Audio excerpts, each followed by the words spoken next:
भारत के संविधान निर्माता डॉक्टर भीमराव अंबेडकर की 136वीं जयंती उनकी जन्मस्थली महू में धूमधाम से मनाई गई। इस दौरान देश और विदेश से भी बड़ी संख्या में उनके अनुयायी और बौद्ध भिक्षु जन्मस्थली पहुंचे। 2 दिन पूर्व से ही देश भर से अनुयायियों का महू आना शुरू हो गया था। जयंती के एक दिन पूर्व महू के प्रमुख मार्गों पर राष्ट्रीय गौरव यात्रा निकाली गई।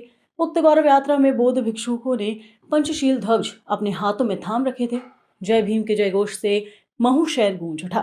ऊंट और घोड़े पर सवार महाराष्ट्र वेशभूषा में मातृशक्तियों ने यात्रा की शोभा बढ़ाई। इस दौरान परंपरा के अनुसार रात 12 बजे बाबा साहब अम्बेडकर को गार्ड ऑफ ऑनर दिया गया। उसके पश्चात जोरदार आतिशबाजी भी की गई।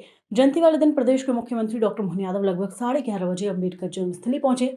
वहां उन्होंने अम्बेडकर की प्रतिमा पर पुष्पमाला अर्पित किया। इस अवसर पर मुख्यमंत्री मोहन यादव ने अपने उद्बोधन में कहा कि डॉक्टर अम्बेडकर ने भारत के संविधान निर्माण के माध्यम से देश की लोकतांत्रिक व्यवस्था को मजबूत आधार दिया है। आगे उन्होंने सभी आमजन से एकजुटता से उनके आदर्शों पर चलने की अपील की। वहीं दूसरी ओर कांग्रेस प्रदेश अध्यक्ष जीतू पटवारी ने भाजपा पर अम्बेडकर के नाम पर राजनीति करने, संविधान से खिलवाड़ करने जैसे आरोप लगाते हुए कई सवाल उठाए। जन्मस्थली क्षेत्र में स्थानीय प्रशासन द्वारा आगंतुकों के लिए नाश्ता, भोजन, शीतल पेय, रजक समाज द्वारा ठंडी छाछ की समुचित व्यवस्था की गई थी, जिसमें राकेश बुंदेला, एडवोकेट शेखर बुंदेला, धनराज परदेशी ने अनुयायियों की सेवा में लगातार लगभग 7 घंटे अपनी सतत सेवाएं प्रदान की। इसके साथ ही कई सामाजिक संस्थाओं, बैंकों ने पेयजल एवं अन्य खाद्य सामग्री के स्टॉल लगाए थे। पुलिस प्रशासन द्वारा आयोजन स्थल पर कड़ी सुरक्षा व्यवस्था की गई। इस दौरान लगभग 450 पुलिस जवान तैनात रहे, जिसके अंतर्गत एसपी ग्रामीण यांगचैन डोलकर भूटिया, एएसपी ग्रामीण रुपेश द्विवेदी, महू एसडीएम राकेश परमार और तहसीलदार विवेक सोनी सहित कई अधिकारी कर्मचारी मौजूद रहे। शासकीय अस्पताल प्रबंधन की ओर से भी दवाइयों एवं अन्य चिकित्सा आपातकालीन सेवाओं की समुचित व्यवस्था रही। जो बड़ौदा में उनके साथ हुआ उसको भुगतना और समानता के लिए संघर्ष करना।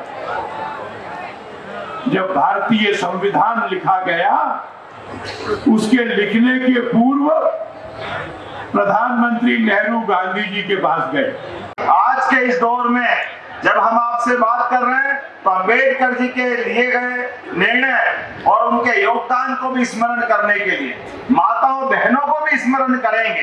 ये डॉक्टर अम्बेडकर जी का ही सोच था। महिला सशक्तिकरण के प्रति जो उनकी प्रतिबद्धता थी, हमारे लिए सौभाग्य की बात है महिलाओं को संपत्ति में उत्तराधिकार का हक मिले, ये डॉक्टर भीमराव अंबेडकर जी ने तय कराया था। ये हमारे लिए सौभाग्य की बात। तलाक का अधिकार भी माता बहनों को मिलना चाहिए, ये डॉक्टर भीमराव अंबेडकर का अधिकार था।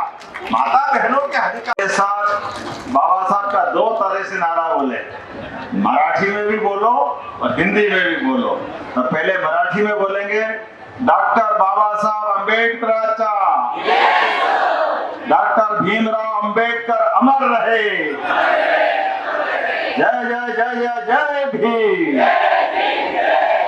मेरी अपनी ओर से बाबा साहब अम्बेडकर की जयंती के अवसर पर आप सबका अभिनंदन। सच में हमारे लिए सौभाग्य की बात है, आज एक ऐसे महापुरुष के जन्म स्थल पर तीर्थ के रूप में हम सब उनकी जयंती मनाने के लिए इकट्ठा हुए हैं।